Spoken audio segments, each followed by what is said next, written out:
Bismillahirrahmanirrahim. Assalamualaikum warahmatullahi wabarakatuh. Alhamdulillah, salatu wassalamu ala rasulillah wa ala alihi wa sahbihi wa mawalah.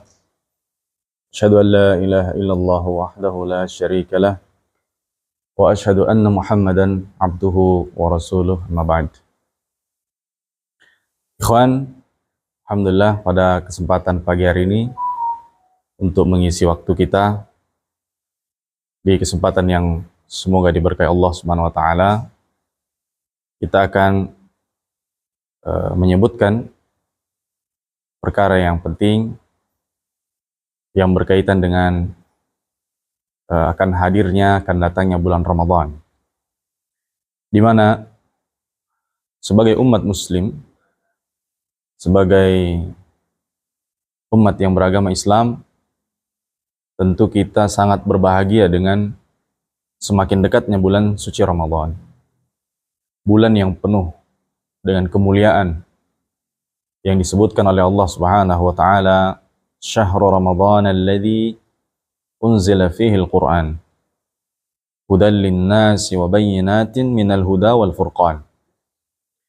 Bulan Ramadan, bulan yang diturunkan padanya Al-Qur'an. Hudan lin-nas wa bayyinat, sebagai petunjuk bagi manusia, wa bayyinat, dan penjelas, wal furqan, demikian pula pembeda antara yang hak dengan yang batil, tauhid dengan syirik, dan seterusnya, yaitu Al-Quranul Karim. Diturunkan di bulan Ramadan, sehingga menjadikan bulan tersebut bulan yang agung, yang diperintahkan oleh Allah Subhanahu wa taala pada bulan tersebut bagi orang yang mendapatinya untuk berpuasa. Faman syahida minkumus syahra falyasumhu. Barang siapa yang melihat bulan pada waktu tersebut, falyasumhu, maka dia berpuasa.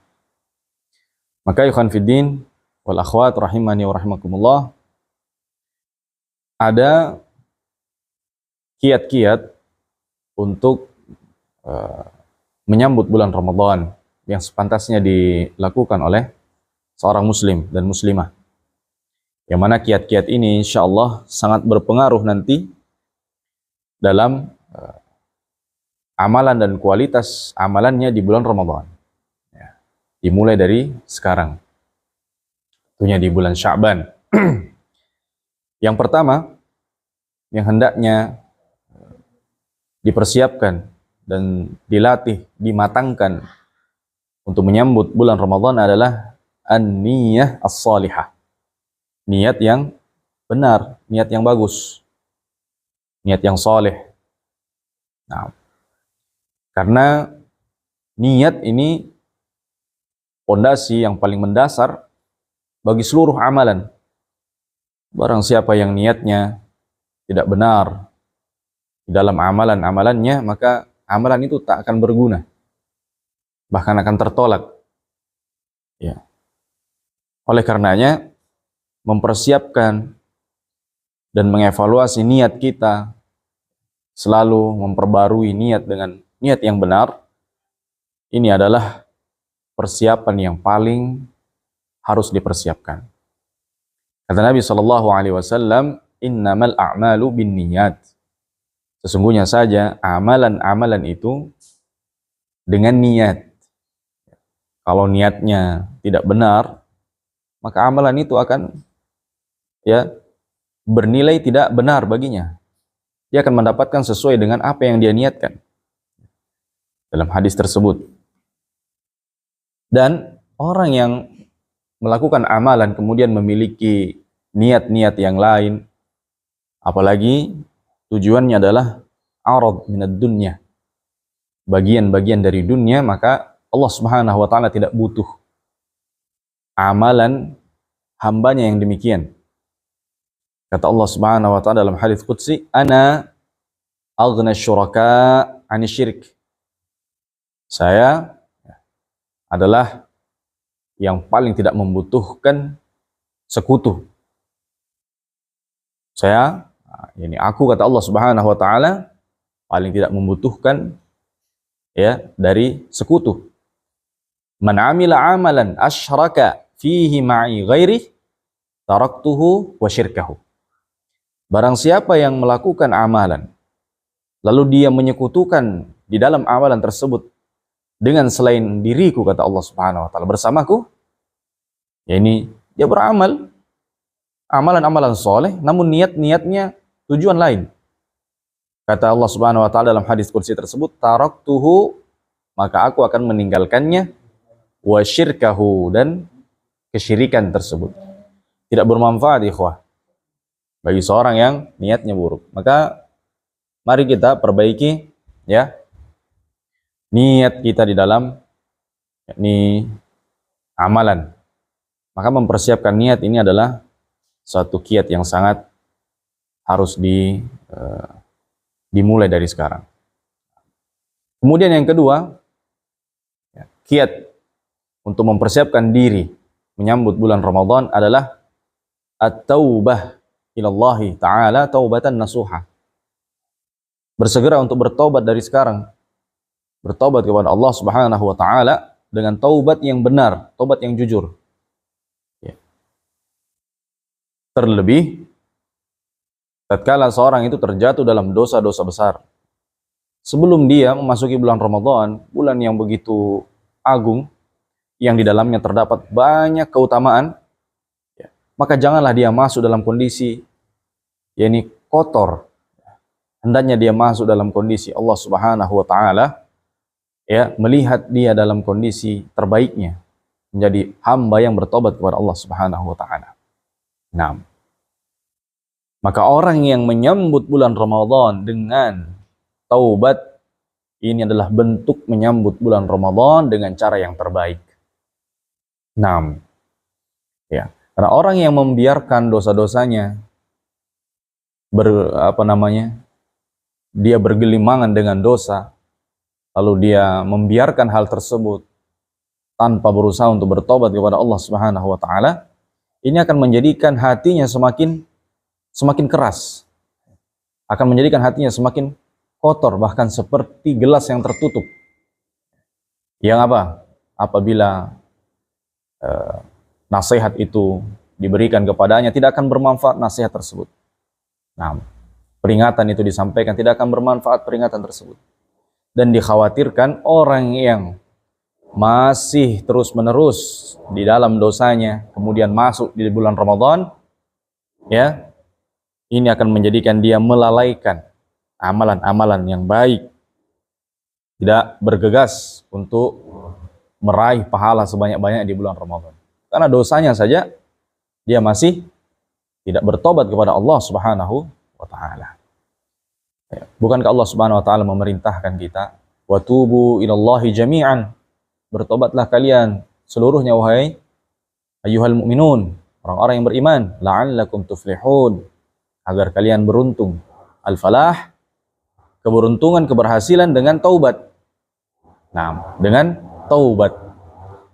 Di bulan Ramadan, al-falah, akan ada keberhasilan, keberuntungan di situ. Maka sebab-sebabnya harus segera dipersiapkan.